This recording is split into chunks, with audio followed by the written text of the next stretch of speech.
record because I have a tendency to forget that, and that doesn't work very well when I try to post the recording later. You should have received 2 textbooks, a very small black one that says it's a finance and accounting for non-financial managers, and then a more formal cornerstones of managerial accounting textbook.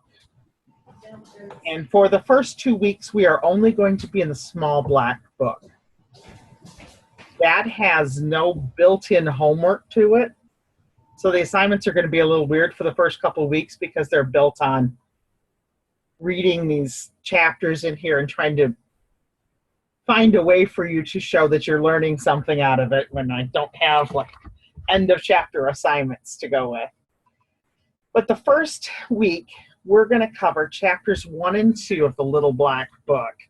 And so, little textbook, chapters 1 and 2. And what they're trying to do is explain some basic financial statements that companies use.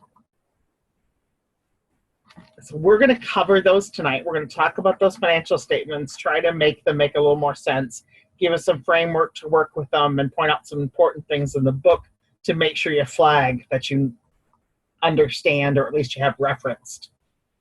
The course has no tests, which is nice, but you do have a large paper at the end. And that paper is you trying to take some concepts that you've learned in the book and apply them. It may be to a work situation, where you can use all the budgeting and analyzing tools that you've learned in here and put them to use in helping make a decision for work. Should we outsource this? Should we reduce the staff? How much should we charge for this? There's so many what ifs that you could use in a work situation. Some people use all the tools to develop a hypothetical business. Maybe something they've always hoped to start, or just a hypothetical. Not even a real dream, but just running all the numbers and using all the accounting tools to be able to put them in use. So be thinking about some ideas. I'm not going to lock you into a paper idea. You could literally change your mind at 7.5 weeks into the course. I wouldn't recommend it because that'll cause you a lot of anxiety on your own personal side, but there's no week where you've got to name your topic and stick with it. If you want to bounce ideas with me, feel free to call, text, email, and we can talk about what you're thinking and how to go about that topic. So that's what we're working towards. Every week, you're going to have a discussion question on the discussion board to answer and to reply to other people. You're going to have some individual homework, and you'll have a group assignment. So I need to put the groups together, and I know most of you have been together already. Are there kind of some already established groups? Or should I just go through the roster and pick every, 3 or 4 names and put them together? Thoughts? I think we've worked in some different groups, and some groups seem to work better together than others, and some perhaps have some challenges. Okay, I don't remember from our roster if we have a lot of drop-ins or if it's kind of a group that's already been in existence a while. If you want to email me some suggestions, probably won't get around to setting up the groups until tomorrow. So if you want any input, like I've worked with this person, this person, this person, we were an awesome group together, could we stay together? Those kind of thoughts. And I can always put a bunch of new people together in their own if that's the case. And if I don't hear from anybody, I'll just go through the roster and see what I can do. But the group assignments, you can meet together however you want to. The instructions will always say, use Google Hangouts. Google Hangouts are okay. If it works for your group, great. If phone calls work better, or some other Skype or some other program work, go for it. I don't care how you talk or meet or exchange emails or however you want to go about it. The first weeks How big are our groups to be? How many people? I'll probably look at making them 3, possibly 4, especially when I look at what the number is for the total class. Some of them end up uneven. 5 groups of 3 and 1 group of 4, something like that, depending on the number of people in the course. I also try to make sure I pad them enough so that if someone doesn't stay with the class, it doesn't leave somebody else hanging out there with no partner. The group assignment for this week is a downloadable document called Towner Electrical Supply Company. I just give you a hypothetical company and ask you to work through some questions related to chapters 1 and 2 in the textbook for this hypothetical company. What I want is one person in the group to kind of be the note taker who actually writes down the answers and submits them. But please put the names of everyone in your group who participated so that those people would get credit for the assignment. But even if you have a 3rd or 4th person assigned to your group, if they didn't participate, I don't want their name on the assignment.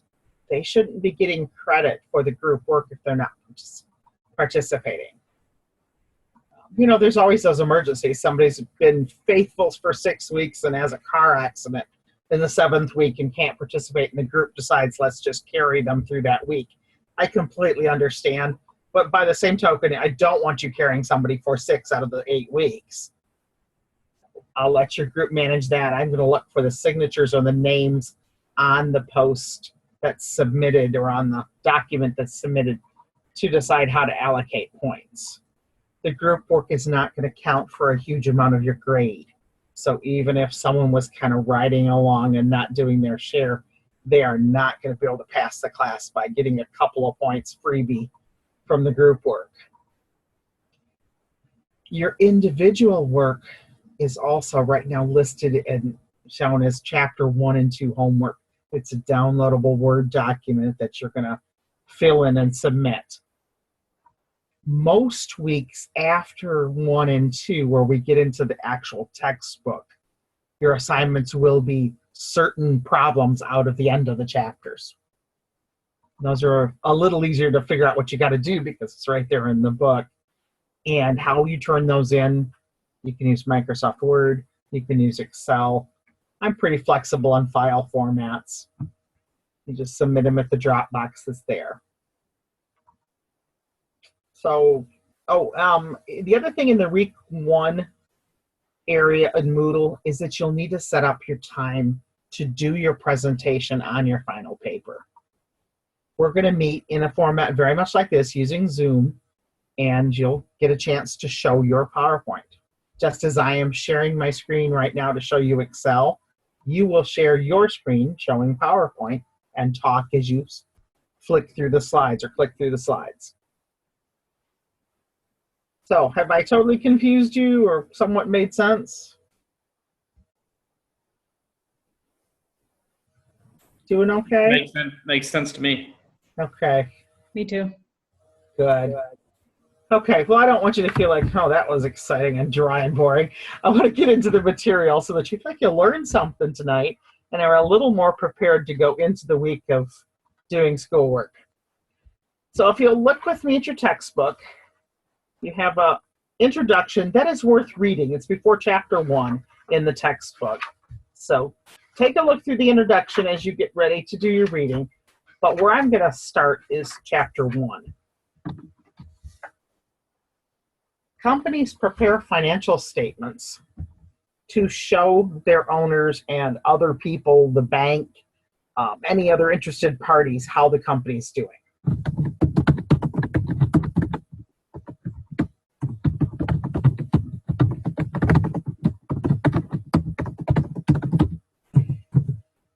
The reason that we spend so much time talking about how the financial statements are prepared is there's the standard format.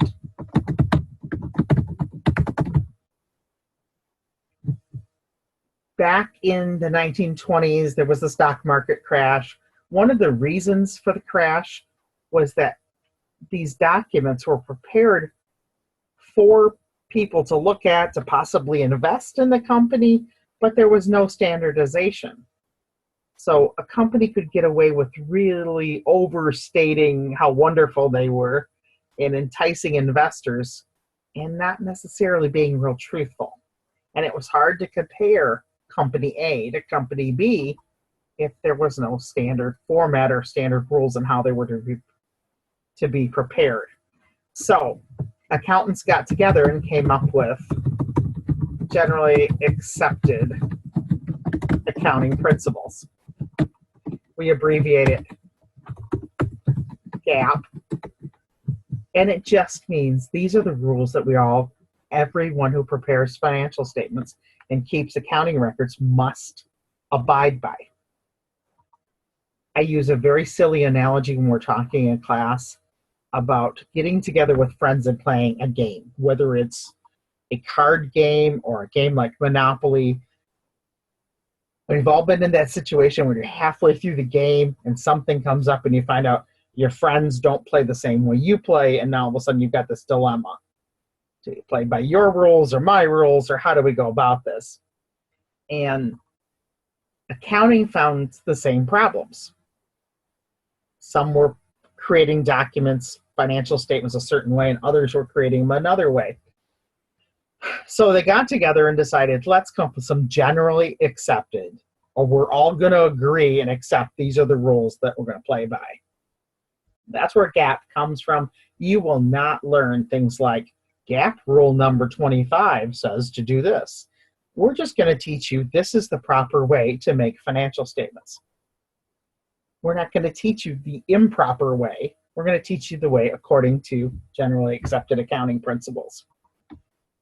So financial statements include two big financial statements, an income statement, and we're going to talk about that on chapter 2, and a balance sheet.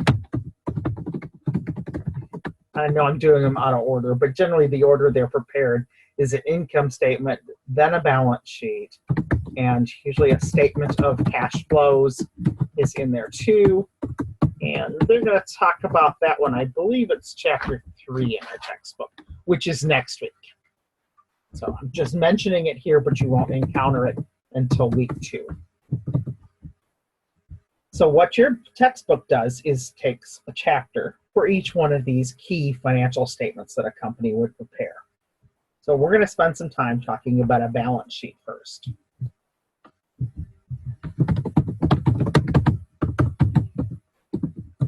One of the things you're going to see on a balance sheet are the company's assets. You need to know what an asset is.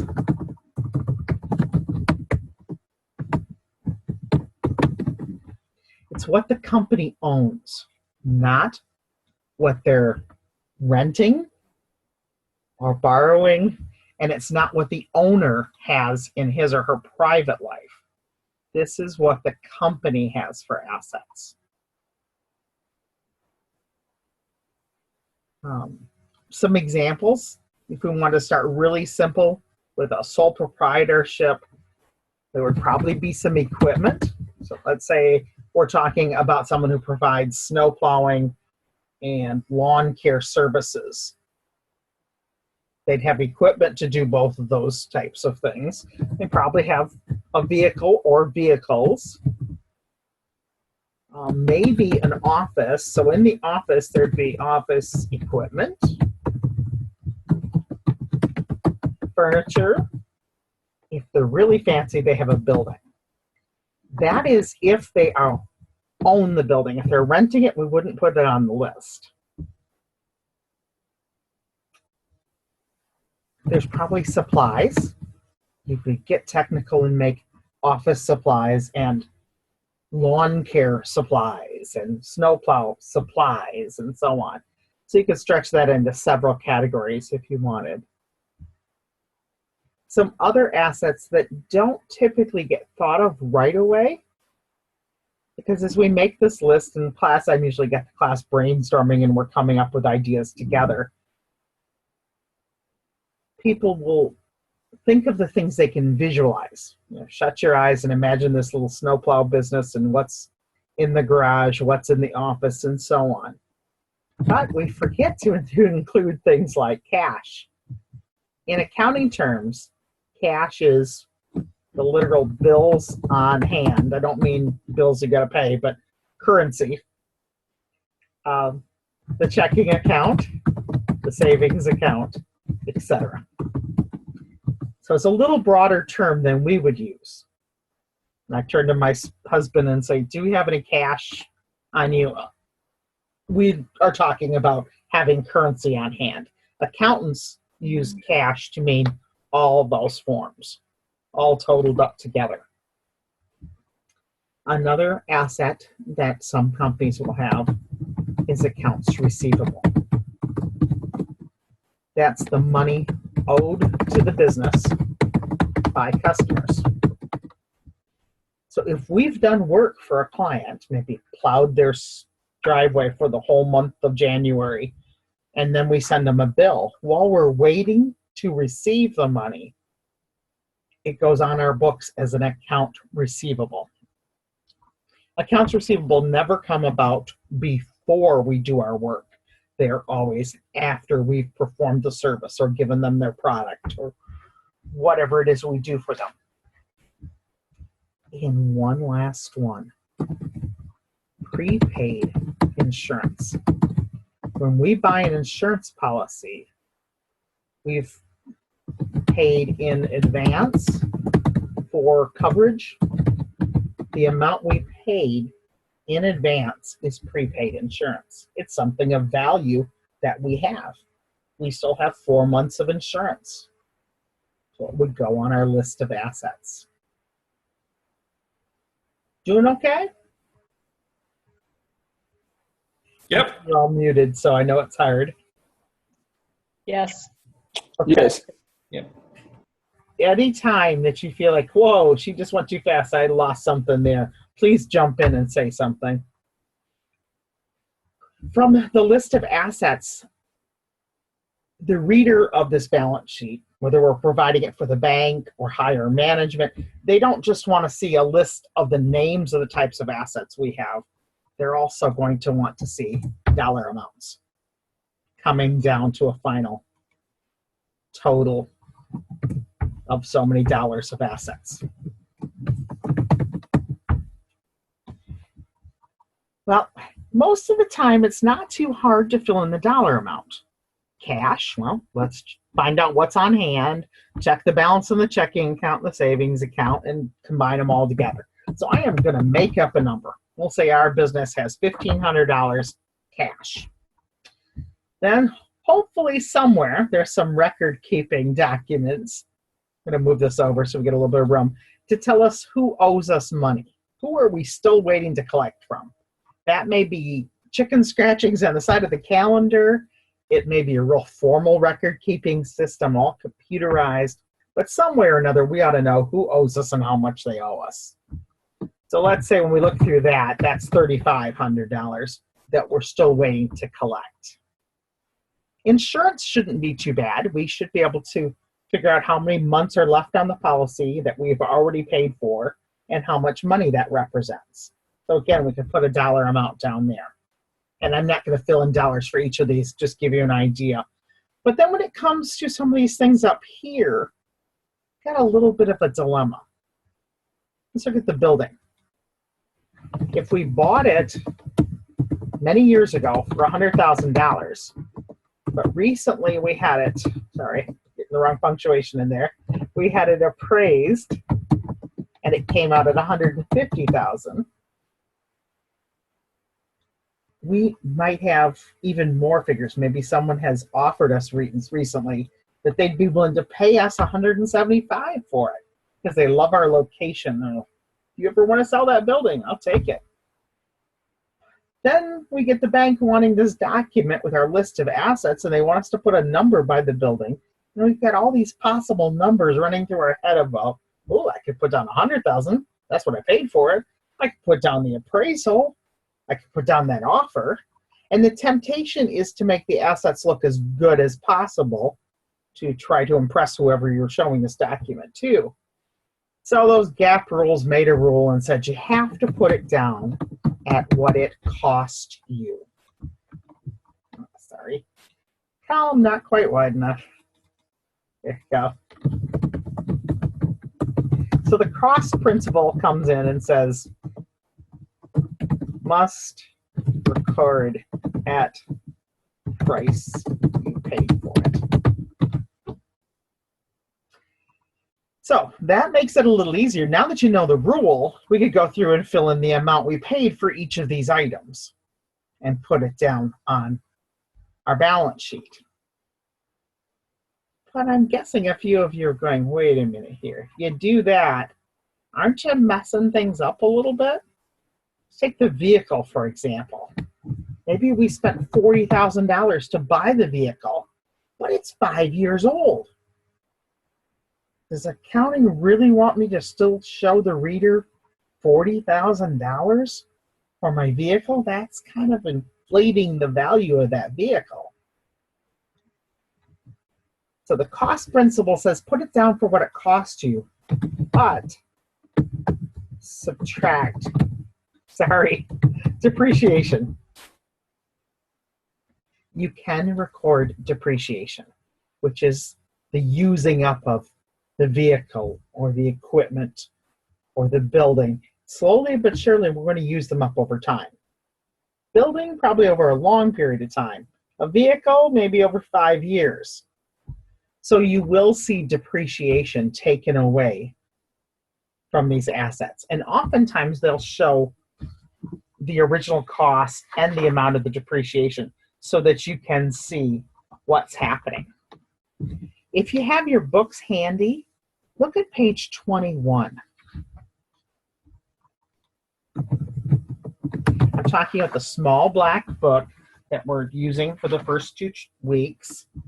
Looking at page 21, there's an example balance sheet. Actually, a very complicated one that I think is more extensive than you needed to be hit with at the very first chapter. But we're going to try to make it make some sense. Each of the lines are numbered on this balance sheet. That is not the case if you were to go look at a real company's balance sheet. The reason that you see numbers 1 through 23 on this balance sheet is that they're going to reference them. As you read the pages of the chapter, they're going to say, now please look at line 3. Let me tell you about line 3 and line 5 and so on. So they're using them as a teaching tool. But those numbers will drop away and won't be on any formal balance sheets that you actually see. But I am going to ask you to look at lines 7 through 10. 7 is just a title. It says below are our fixed assets. That means our long-term assets. Our long-term tangible assets. Things like equipment and vehicles and furniture, so on. Instead of listing each of them separately, they lumped them all together. Line 8 says the cost of those fixed assets is $1,683 in 2011. Right below that, it says that $549 have been depreciated away. These are actually thousands. I'm just shortening that so that it's a little easier to talk about. So it's really $1,683,000 with depreciation of $549,000. Line 10 shows you that it nets out. So once you have the original cost minus what's depreciated so far, what is left is called the book value. And that's what line 10 is trying to show us. So you will often see the depreciation shown on the balance sheet, the original cost, and then the depreciation right below it, and the subtraction to show what they net out to be. And you can see that this company's total assets were $3,202,000 in 2011.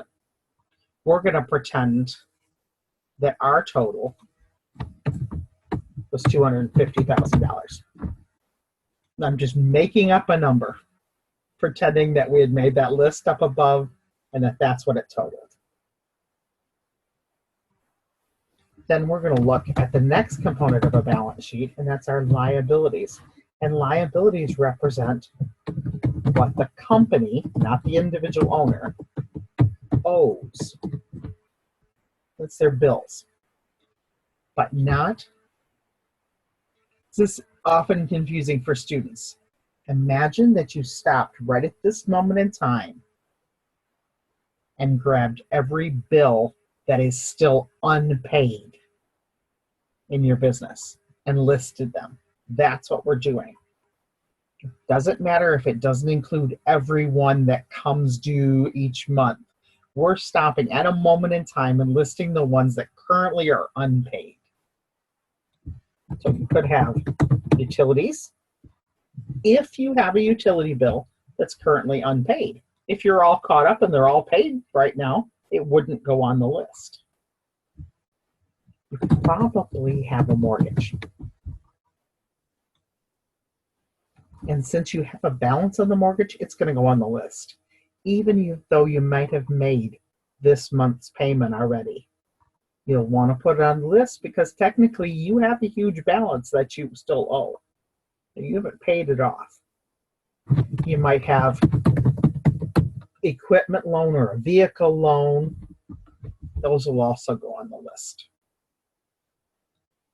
The dollar amount you put down for these is what you owe. Another way to say it is the balance.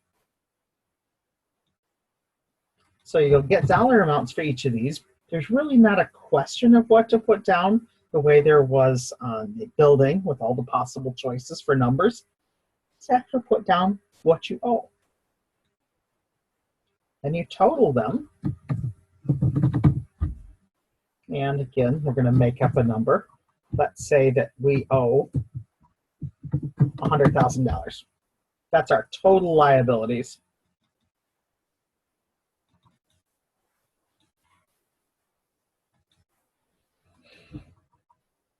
So we have assets of 250, liabilities of 100. We kind of summarize that.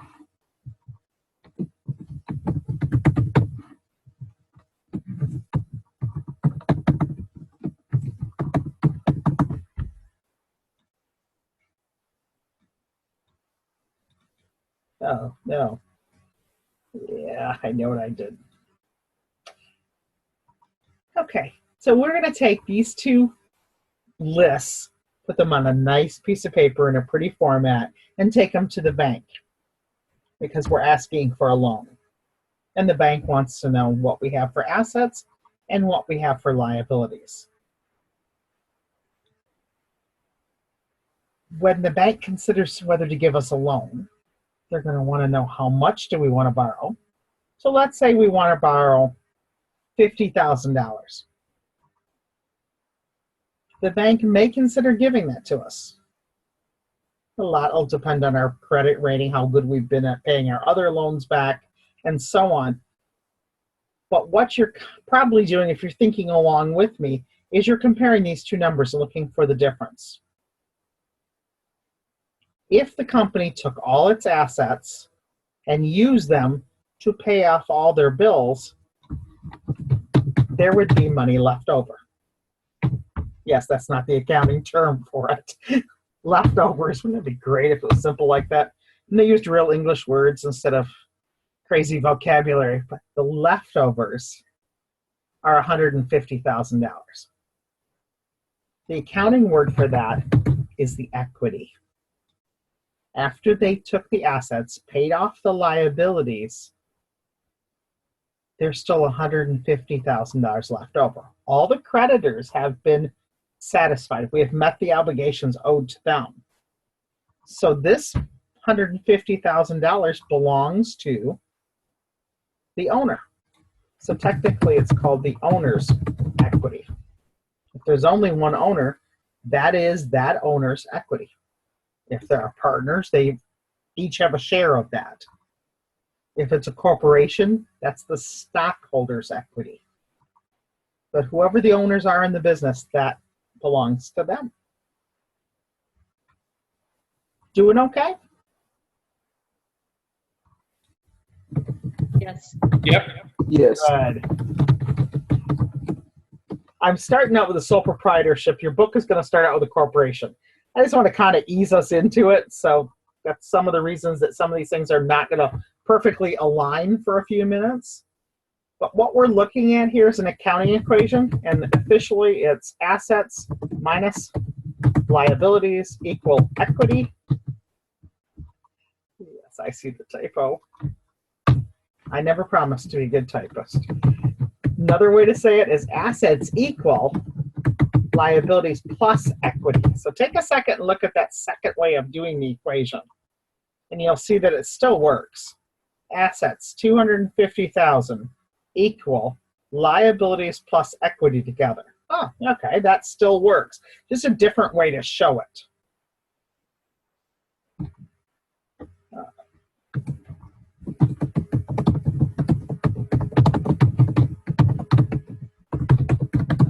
You are most likely to see it this way. And page 21 shows you the assets first, down to line 11, then liabilities, and they take up from line 12 to line 18. And then stockholders' equity takes up lines 19 through 22. And you see line 23 adds together liabilities and equity and comes to the same number that they got on line 11. That was the total assets. So a balance sheet is organized in this second way of seeing the accounting equation. And I am going to pull up a document for a second. Probably just messed with your screen share. I'm sorry. Trying to get it out of your way.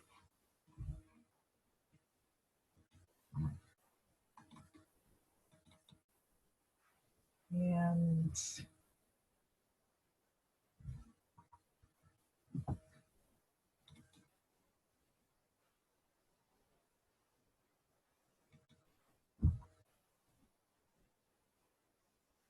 there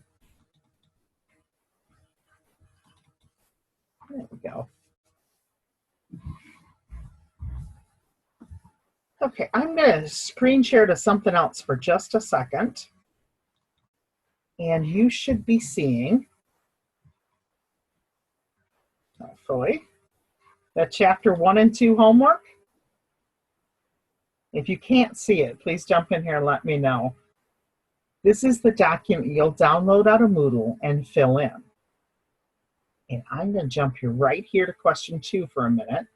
And you'll see that I gave you 2 out of the 3 pieces of the accounting equation and ask you to find the third. So you're going to use this equation right here and find the missing piece. C is just a little more complex. So I'm going to take a second and show how to set up a problem like that. You're still going to set up the accounting equation.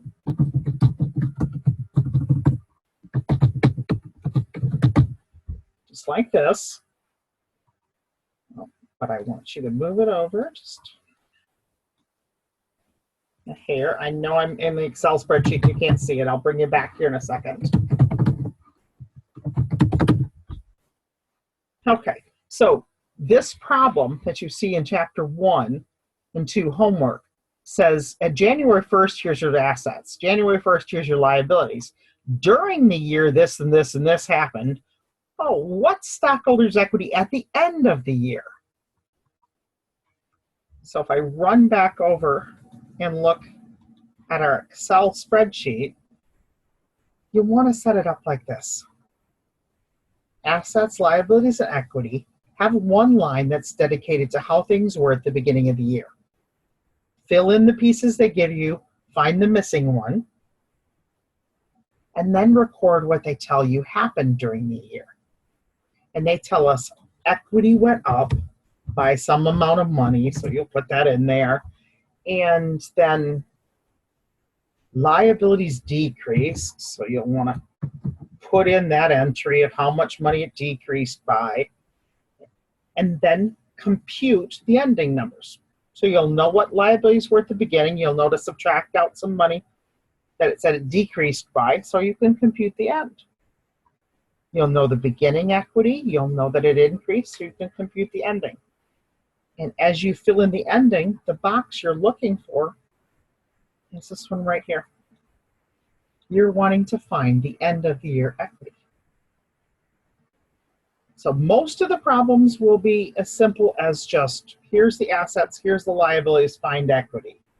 Or here's equity and here's assets, find liabilities. But problem C shows it can get a little more complicated than that, where you'll have the beginning of the year, during the year, and ending. But that's how you want to tackle them.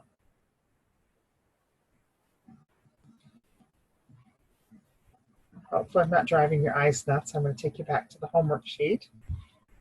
And you can see that question 3 is all about the balance sheet. But it talks about one aspect of the balance sheet we haven't been to yet. So before we close out our discussion of the balance sheet, I want to address the classifications of the balance sheet. A balance sheet can be classified into categories, as you see here: current assets, property, plant, and equipment, current liabilities, long-term liabilities, and then the owner's equity or stockholders' equity section. Well, current assets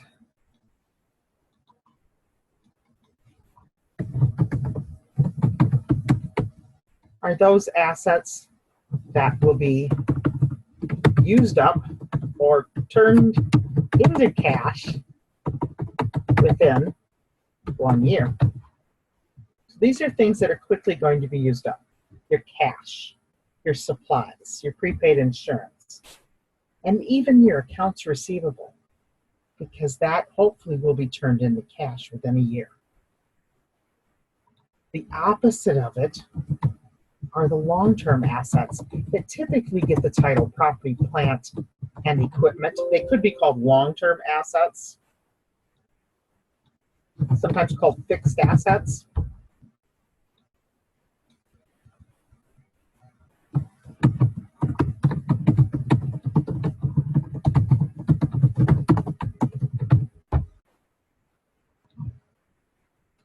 Those same terms are used for liabilities. You see current liabilities. Those are bills that are due within 1 year. Kind of get the pattern here. And long-term liabilities due in more than 1 year. So that shouldn't be too hard to figure out once you understand what those are. But they're referring you back to question 1, which is a list of accounts. So it would give you things like cash, accounts receivable, equipment, vehicles, and you've got to put them in one of those 4 categories, or say that thing doesn't even go on the balance sheet. So it's none of the above. Just categorizing the items and figuring out where they go. So now you have a general understanding of what a balance sheet is, but there are still some aspects that you want to look in chapter 1 and read much more thoroughly about each one. After page 21, starting on page 23, they're going to take each line of the balance sheet and spend some extra time talking about it. They're going to go into detail about what each one is and how the numbers are computed. If there's a question of what number should be reported on the balance sheet, they're going to talk about depreciation and how you figure out what numbers are actually involved in the depreciation. There was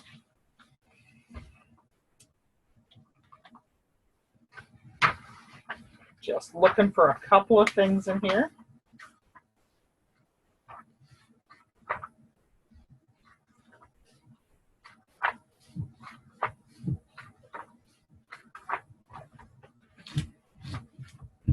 You're going to have a lot of information thrown at you in chapter 1.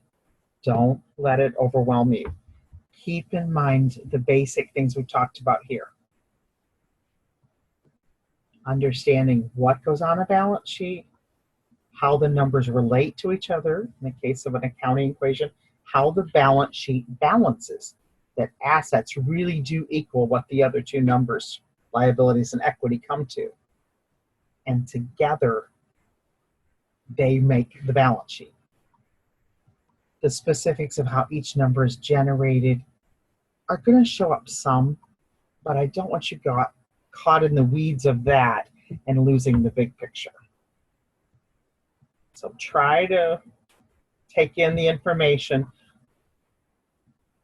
but more flag it for or learn how to use the book. So if something comes up and it gets really detailed about how do you compute depreciation on a building that you're going to keep for 20 years, you don't need to memorize it. You need to know that you can open to that section of the book and find that information and follow the example they give you. So hopefully that made some sense. And we will call this first sheet the Chapter 1 notes, and then we'll move on to Chapter 2. Okay, I'm going to give you just a second to pop in here if you want to stop me and say, no, there's something I still want to know about Chapter 1 before we go into Chapter 2.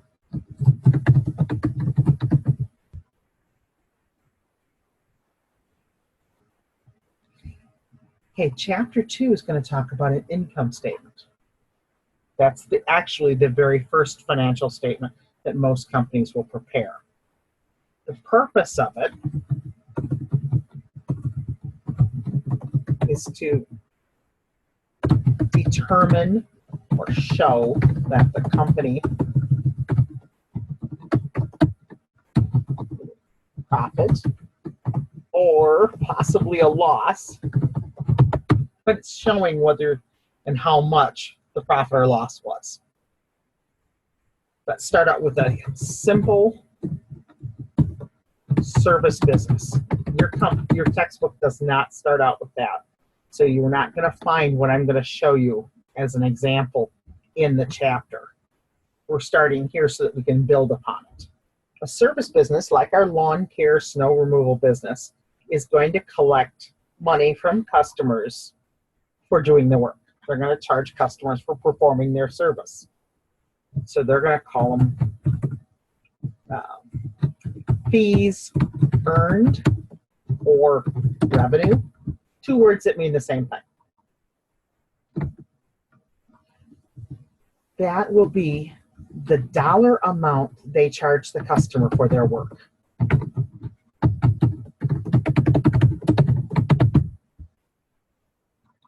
So the income statement will cover a period of time. Let's go up and make sure we say that.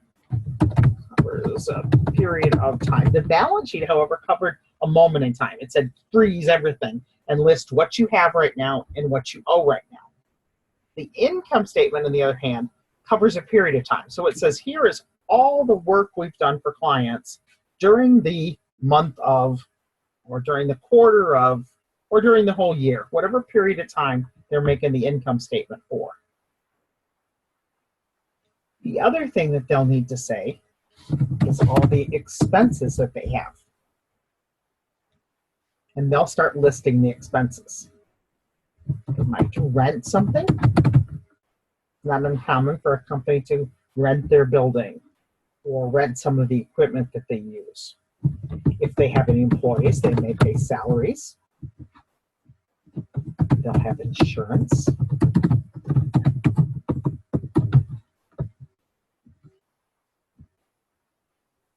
They'll have depreciation. There'll be lots of expenses that they need to incur. We need to talk about what an expense is. So all these expenses are going to be listed here. Let's talk about what an expense is.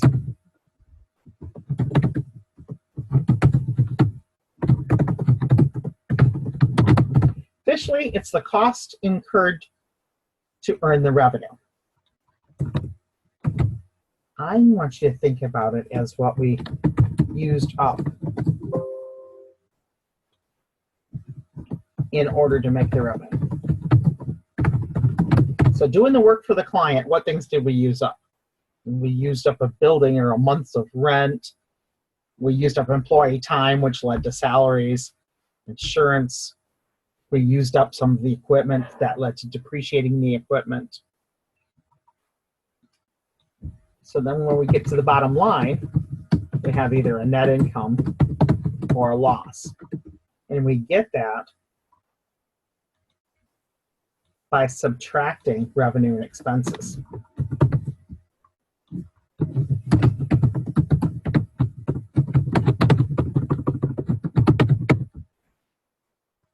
So if the revenue is bigger than our expenses, we'll come down here to have a positive number.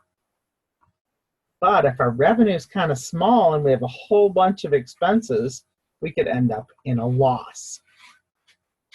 Some of you might be familiar with calling this the P&L, the profit and loss statement. Means the same thing as the income statement, just in a common term that you hear in more of a shorthand term for the income statement. One term that you will hear is they will say, how was your bottom line? When people talk in financial terms about their bottom line, they're talking about the last line of the income statement, which is either the net income or net loss number. So when they're asking about the bottom line, they're asking, did you come out okay? And in the red or in the black has to do with what color ink that number would have been shown in long ago. Adding machines, typewriters, all were programmed as much as they could be programmed back then. They had ribbon that was half red, half black. And when a number was negative, the ribbon moved and the number got typed or stamped onto the page in red ink. But if the number was positive, it got typed in black ink. So to say you were in the black meant this number was positive. It was good news. If it was written in red, that wasn't good news. You were in the red meant you had a loss. So just some words that you might hear in business talk and how they relate to what we're talking about. Where I talked about this being a simple service business and their income statement. How it gets a little more complicated is you might have a merchandising business.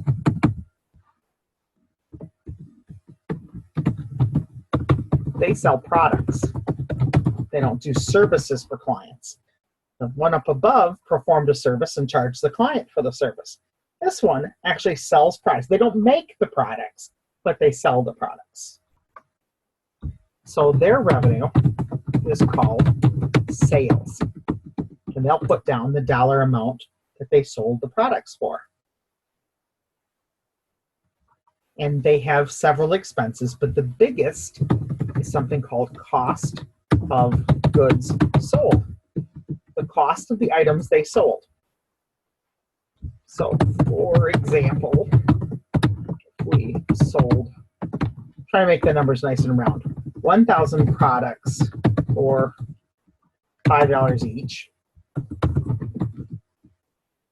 we would say we had $5,000 in sales.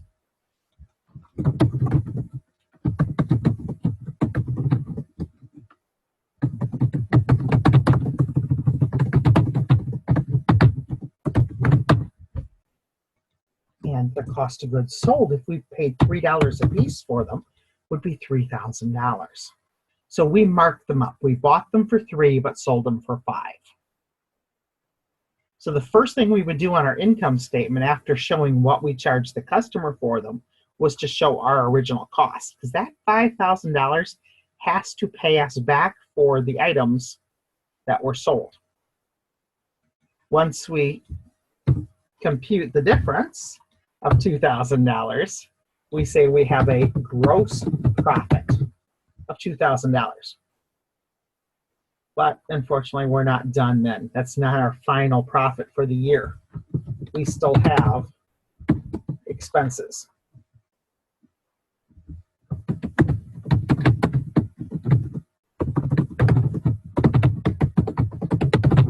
They'd probably be some of the same expenses that a service business would have.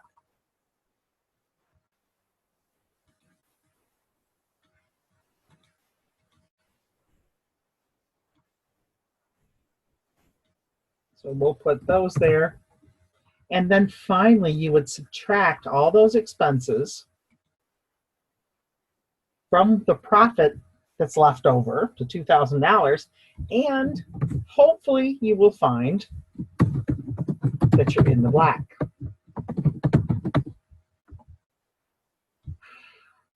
And you will have a net income. If not, we'll have a net loss. So a service business doesn't have cost of goods sold, gross profit. Those are new for a merchandising business.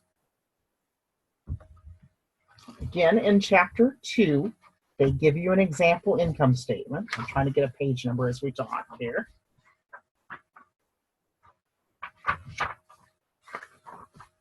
And it looks like page 56.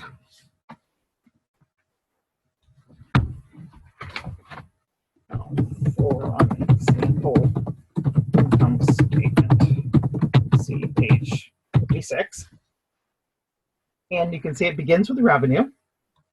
They call that line 24. They take away the cost of goods sold. They use gross margin. So let's go up here and make a note so nobody gets confused. It means the same thing. So if you see gross margin and gross profit, they mean the same thing. Then they do the expenses, and they get a little fancier because one of the expenses that they list is taxes.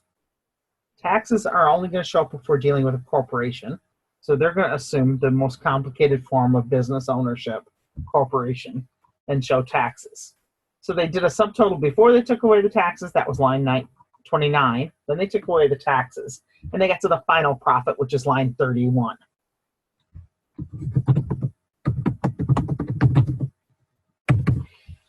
Then from there, they took a second to say, out of that profit, how much was paid to the stockholders?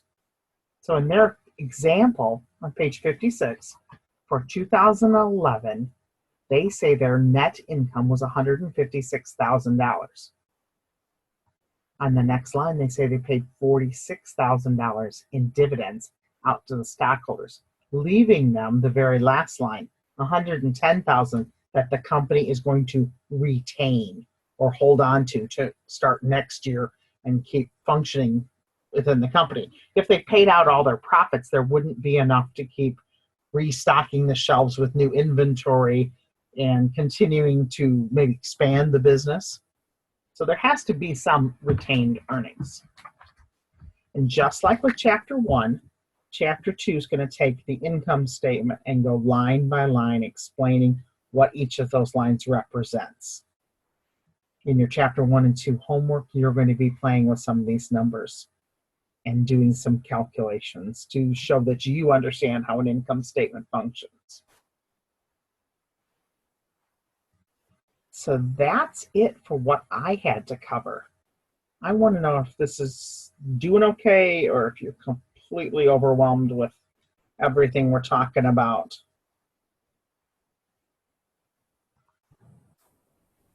One question I had as you referenced the chapter 1 and 2 homework. It looks from looking at Moodle that that's actually within unit 2 and not due till the 29th. I just want to make sure that I've got that understanding correct. Let me take a look. I've got it here. And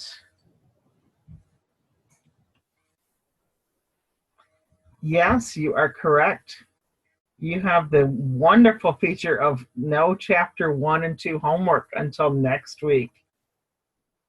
So a good chance to read the chapters and start practicing what you've learned. I would work on it now, and we can talk about it as the week goes on. That way you're going into it. Next week, you're going to read chapters 3 through 5. So another good chance to get the work done so next week you're not overloaded. 3 through 5 is not as extensive as it sounds, but it is definitely worth balancing your time out with. And because your discussion questions this week deal with income statement and balance sheet, you will want to get a head start reading and practicing with them. Nice call, Nick. This class is laid out a little differently online than the in-seat, and I do it mostly in-seat. So, how about our other two? Is it Corey and Danielle? Doing okay? I'm fine. Okay. Let me know how the week goes, and if you have questions or something's not making sense, you should try to do it. I'll be around. This is the week of a couple of my classes ending, and they're turning in 20-page papers. Yours is not that big, but in their class, they have one that big. And so I'm going to be buried with papers reading. So if I don't get back with you, please bear with me. I will try to get back with you within a couple of hours of your message, but it may be up to 24 hours. Okay. Have a wonderful evening, and thanks for joining me this evening.